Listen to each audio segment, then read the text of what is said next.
Hello दोस्तों, हमारे channel अध्यात्म सरोवर में आप सभी का स्वागत है। दोस्तों, क्या आप जानते हैं कि देवर्षि नारद को बंदर बना दिया था? दोस्तों, इससे पहले कि मैं आपको बताऊं कि देवर्षि नारद को बंदर किसने और क्यों बनाया था, उससे पहले इस वीडियो को लाइक और चैनल को सब्सक्राइब करने के साथ ही बेल आइकन को जरूर दबा दीजिएगा, जिससे भविष्य में भी हम आपको ऐसी ही रोचक जानकारियां उपलब्ध कराते रहें। तो चलिए दोस्तों, शुरू करते हैं। दोस्तों, एक बड़े ही तपस्वी और ज्ञानी ऋषि हुए नारद जी, जिनके ज्ञान और तप की प्रशंसक माता पार्वती भी थी। एक दिन माता पार्वती भगवान शिव से नारद मुनि के ज्ञान की तारीफ करने लगी। तब भगवान शिव ने पार्वती जी को बताया कि नारद बड़े ही ज्ञानी हैं, लेकिन किसी भी चीज का अहंकार अच्छा नहीं होता है। एक बार नारद को इसी अहंकार के कारण बंदर बनना पड़ा था। यह सुनकर माता पार्वती को बहुत आश्चर्य हुआ। उन्होंने भगवान शिव से पूरा कारण जानना चाहा।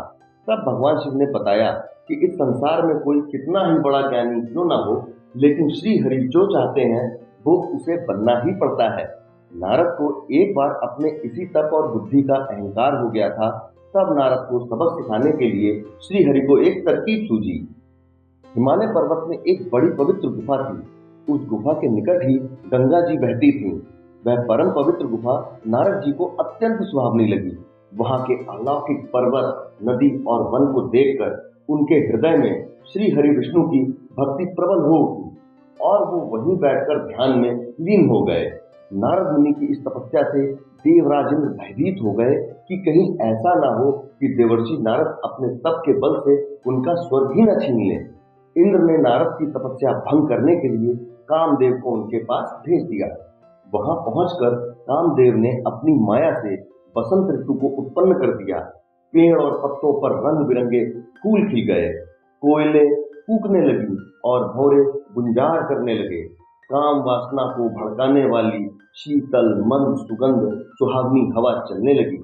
रंभा आदि अप्सराएं नाचने लगी। किंतु कामदेव की किसी भी माया का नारद मुनि पर कोई भी प्रभाव नहीं पड़ा। अब कामदेव को डर सताने लगा कि कहीं नारद मुझे श्राप ना दे दें। इसलिए उन्होंने श्री नारद से क्षमा मांगी।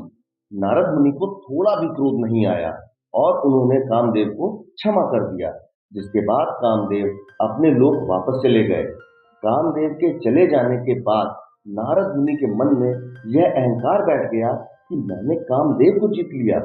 वहां से वे भगवान शिव के पास गए और उन्हें कामदेव को हराने का पूरा किस्सा सुनाया। भगवान शिव समझ गए कि नारद को अहंकार हो गया है। शंकर जी ने सोचा कि यदि इनके अहंकार की बात विष्णु जी जान गए तो नारद के लिए यह अच्छा नहीं होगा। इसलिए उन्होंने नारद से कहा कि तुमने जो बात मुझे बताई है उसे श्री हरि को मत बताना।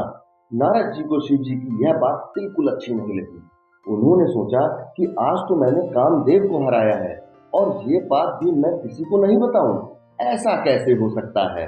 नारद जी सीधे पहुंच गए क्षीर सागर और शिव जी के मना करने के बाद भी उन्होंने सारी कथा श्री हरि को सुना डाली। भगवान विष्णु समझ गए कि आज तो नारद को अहंकार ने घेर लिया है। अपने भक्त के अहंकार को वे सह नहीं पाते, इसलिए उन्होंने अपने मन में सोचा कि मैं ऐसा उपाय करूंगा कि नारद का घमंड भी दूर हो जाए और मेरी लीला भी चलती रहे। नारद जी जब भगवान विष्णु से विदा लेकर चले तो उनका अभिमान और भी बढ़ गया। इधर श्री हरि ने अपनी माया से नारद जी के रास्ते में एक बड़े ही सुंदर नगर को बना दिया। उस नगर में शीलनिधि नाम का वैभवशाली राजा रहता था। उस राजा की विश्वमोहिनी नाम की बहुत सुंदर बेटी थी। वो इतनी सुंदर थी कि उसके रूप को देखकर लक्ष्मी जी भी मोहित हो जाए। विश्वमोहिनी स्वयंवर करना चाहती थी, इसलिए कई राजा उस नगर में आए हुए थे। नारद जी उस नगर के राजा के यहाँ पहुंचे तो राजा ने उनका पूजन करके उन्हें आसन पर बैठाया। फिर उनसे अपनी कन्या की हस्तरेखा देखकर उसके गुण दोष बताने के लिए कहा। उस कन्या के रूप को देखकर नारद मुनि वैराग्य भूल गए और उसे देखते ही रह गए। उस कन्या की हस्तरेखा बता रही थी कि उसके साथ जो भी विवाह करेगा वो अमर हो जाएगा। उसे संसार में कोई भी जीत नहीं सकेगा और संसार के समस्त जीव उसकी सेवा करेंगे। यह बात नारद मुनि ने राजा को नहीं बताई और राजा को उन्होंने अपनी ओर से बनाकर कुछ और अच्छी बातें कह दी। अब नारद जी ने सोचा कि कुछ ऐसा उपाय करना चाहिए कि यह कन्या मुझसे ही विवाह करे। ऐसा सोचकर नारद जी ने श्री हरि को याद किया और भगवान विष्णु उनके सामने प्रकट हो गए। नारद जी ने उन्हें सारी बात बताई और कहने लगे, हे नाथ, आप मुझे अपना सुंदर रूप दे दो ताकि मैं उस कन्या से विवाह कर सकूं। भगवान हरि ने कहा, हे नारद, हम वही करेंगे जिसमें तुम्हारी भलाई हो। यह सारी विष्णु जी की ही माया थी। विष्णु जी ने अपनी माया से नारद जी को बंदर का रूप दे दिया।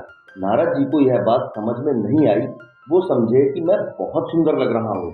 वहां पर भगवान शिव के दो गण छिपकर सब देख रहे थे। ऋषिराज नारद नारद तुरंत विश्व मोहिनी के स्वयंवर में पहुंच गए और साथ ही शिव जी के वे दोनों गण भी ब्राह्मण का रूप बनाकर वहां पहुंच गए। वे दोनों गण नारद जी को सुनाकर कहने लगे कि भगवान ने इन्हें कितना सुंदर रूप दिया है कि राजकुमारी सिर्फ इन्हीं को पसंद करेगी। उनकी बातों से नारद जी मन ही मन बहुत खुश हो रहे थे। स्वयं भगवान विष्णु भी उस स्वयंवर में एक राजा का रूप धारण कर आ गए। विश्व मोहिनी ने कुरूप नारद की तरफ देखा भी नहीं और राजा रूपी विष्णु के गले में वरमाला डाल दी। मोह के कारण नारद मुनि की बुद्धि नष्ट हो गई थी। राजकुमारी द्वारा अन्य राजा को वरमाला डालते देख वो गुस्से से लाल हो उठे। उसी समय शिव जी के गणों ने ताना कसते हुए नारद जी से कहा, जरा दर्पण में अपना मुंह तो देखिए। नारद मुनि ने जल में झांक कर अपना मुंह देखा और अपनी क्रूरता देखकर आग बबूला हो उठे। गुस्से में आकर उन्होंने शिव जी के उन दोनों गणों को राक्षस हो जाने का श्राप दे दिया। उन दोनों को श्राप देने के बाद जब मुनि ने एक बार फिर से जल में अपना मुंह देखा तो उन्हें अपना असली रूप फिर से मिल चुका था। नारद जी को अपना असली रूप तो वापस मिल गया था, लेकिन भगवान विष्णु पर उन्हें बहुत गुस्सा आ रहा था, क्योंकि भगवान विष्णु के कारण ही उनकी बहुत खिल्ली उड़ी थी। वो उसी समय भगवान विष्णु से मिलने के लिए चल पड़े और रास्ते में ही उनकी मुलाकात विष्णु जी, जिनके साथ लक्ष्मी जी और विश्व मोहिनी भी थी, से हो गई। उन्हें देखते ही नारद जी ने कहा, आपसे दूसरों की खुशियां देखी नहीं जा सकती। आपके भीतर तो ईर्ष्या और कपट ही भरा हुआ है। समुद्र मंथन के समय आपने भगवान शिव को बावला बनाकर विष और राक्षसों को मदिरा पिला दी और स्वयं लक्ष्मी जी और कौस्तुभ मणि को ले लिया। आप बड़े धोखेबाज और मतलबी हो, हमेशा कपट का व्यवहार करते हो। हमारे साथ जो आपने किया उसका फल जरूर पाओगे। आपने मनुष्य रूप धारण करके विश्व मोहिनी को प्राप्त किया है, इसलिए मैं आपको श्राप देता हूँ कि आपको मनुष्य जन्म लेना पड़ेगा। आपने हमें स्त्री से दूर किया है, इसलिए आपको भी स्त्री से दूरी का दुख सहना पड़ेगा। और आपने मुझको बंदर का रूप दिया, इसलिए आपको बंदरों से ही मदद लेनी पड़ेगी। नारद के श्राप को श्री विष्णु ने पूरी तरह स्वीकार कर लिया और उन पर से अपनी माया को हटा लिया। माया के हट जाने से अपने द्वारा दिए श्राप को याद करके नारद जी को बहुत दुख हुआ, किंतु दिया गया श्राप वापस नहीं हो सकता था। इसलिए श्री विष्णु को श्री राम के रूप में मनुष्य बनकर धरती पर अवतरित होना पड़ा। भगवान शिव के उन दोनों गणों ने जब देखा कि नारद अब माया से मुक्त हो चुके हैं, तो उन्होंने नारद जी के पास आकर और उनके चरणों में गिरकर कहा, हे मुनिराज, हम दोनों भगवान शिव के गण हैं। हमने बहुत बड़ा अपराध किया है, जिसके कारण हमें आपसे श्राप मिल चुका है। अब हमें अपने श्राप से मुक्त करने की कृपा करें। नारद जी बोले, मेरा श्राप झूठा नहीं हो सकता, इसलिए तुम दोनों रावण और कुंभकर्ण के रूप में महान ऐश्वर्यशाली बलवान तथा तेजवान राक्षस बनोगे और अपनी भुजाओं के बल से पूरे विश्व पर विजय प्राप्त करोगे। उसी समय भगवान विष्णु राम के रूप में मनुष्य शरीर धारण करेंगे। युद्ध में तुम दोनों उनके हाथों से मारे जाओगे और तुम्हारी मुक्ति हो जाएगी। दोस्तों, इसीलिए बड़े बुजुर्ग हमेशा सिखाते हैं कि कभी भी किसी चीज का घमंड नहीं करना चाहिए, क्योंकि दोस्तों घमंड हमेशा पतन का कारण होता है। दोस्तों, आपको हमारा ये वीडियो कैसा लगा कमेंट बॉक्स में जरूर बताएं। धन्यवाद।